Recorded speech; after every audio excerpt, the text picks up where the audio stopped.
Ce qui attire les cavaliers au Sainte-Marie de la Mer, c'est d'abord le parcours sur la plage, puisque ça a été longtemps lieu d'entraînement de l'équipe de France. Il y a l'attrait touristique, il y a ce paysage qui plaît à tout le monde et puis surtout l'environnement touristique. La difficulté ici, c'est que c'est une course toute plate, c'est-à-dire il n'y a aucun dénivelé par rapport à des courses qui vont se courir dans d'autres endroits en France où il y a souvent des gros dénivelés, où les chevaux vont se cadencer un peu seuls. Là, il ne faut pas se laisser emporter par la vitesse. Les cavaliers ont souvent tendance à partir très vite parce que c'est tout plat. Ils se disent bon, mais c'est facile.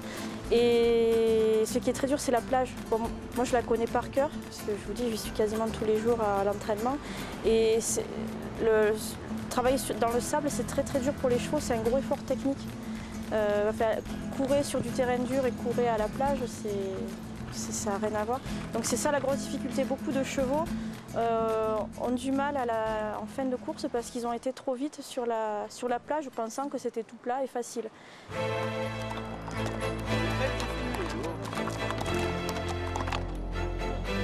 Départ à l'aurore depuis le Mas de la Cure pour cette course soutenue par la Fédération équestre internationale et qui a réuni 120 concurrents dont 35 étrangers.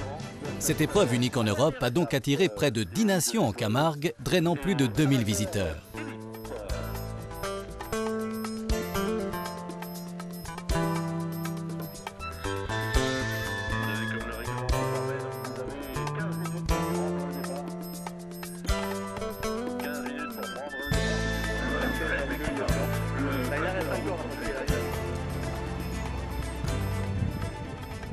Le pays de Crin-Blanc, au cœur de l'arc méditerranéen, a été très bénéfique pour les cavaliers ibériques présents en force dans la compétition.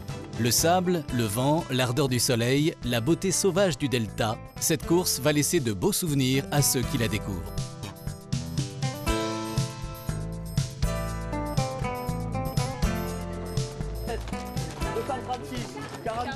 La qualité de l'organisation mise en place doit beaucoup au soutien des collectivités locales comme le conseil régional, des partenaires et des nombreux bénévoles. Une prestation technique de haut niveau avec chronométrage électronique, sonorisation professionnelle, rediffusion en direct sur Internet des images des contrôles a pu être mise en place à la satisfaction générale. Une bonne médiatisation de l'événement avec la diffusion de reportages sur la chaîne Equidia a renforcé l'écho de cette manifestation.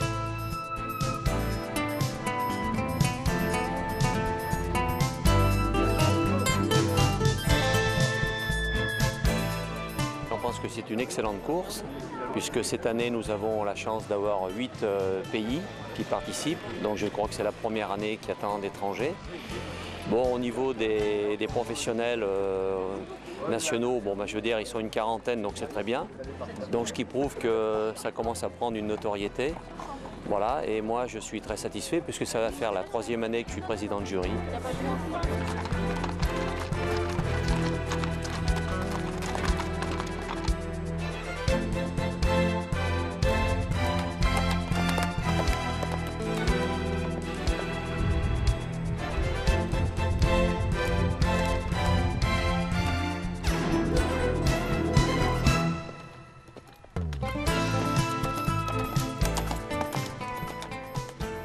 Nous sommes venus voir un petit peu la course, comment ça se passe et essayer de voir des chevaux qui pourraient être intéressants à l'achat pour nous.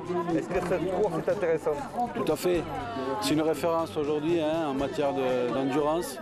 Elle a un impact international en France et surtout à l'étranger, puisque de plus en plus des étrangers viennent participer et viennent repérer les chevaux et voir comment ça se passe. I think that is a good race. Good race and it's beautiful, very beautiful. Where do you come from? Well, I come from Spain, but I'm Finnish. Ah.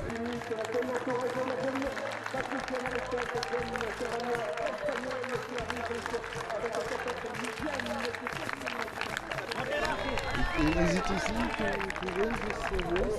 No, I think it's very difficult to win here because French riders and French horses have a very good level, and I think it's very difficult to win here. So because of that, I'm very proud of my horse.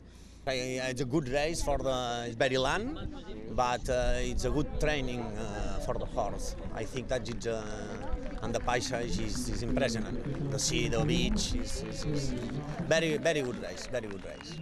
You return? Yes, next year I return.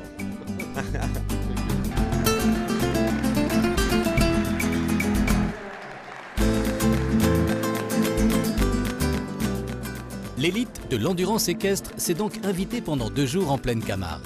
Le trophée transpyrénéen a suscité une bonne participation des cavaliers provenant d'Espagne. Cavaliers et public ont profité de parfaites conditions d'organisation mises en place grâce aux efforts de nombreux bénévoles pilotés par l'association Equienduro Provence. Celle-ci, pour 2009, envisage de développer cette compétition autour d'un véritable challenge méditerranéen qui regrouperait la France, l'Italie, l'Espagne, la Grèce, l'Algérie, le Maroc et la Tunisie. La réussite sportive, économique et internationale est donc au rendez-vous de ces 130 km de Camargue, le tout avec de très bonnes perspectives de développement pour le futur. Bienvenue chez les Camarguais.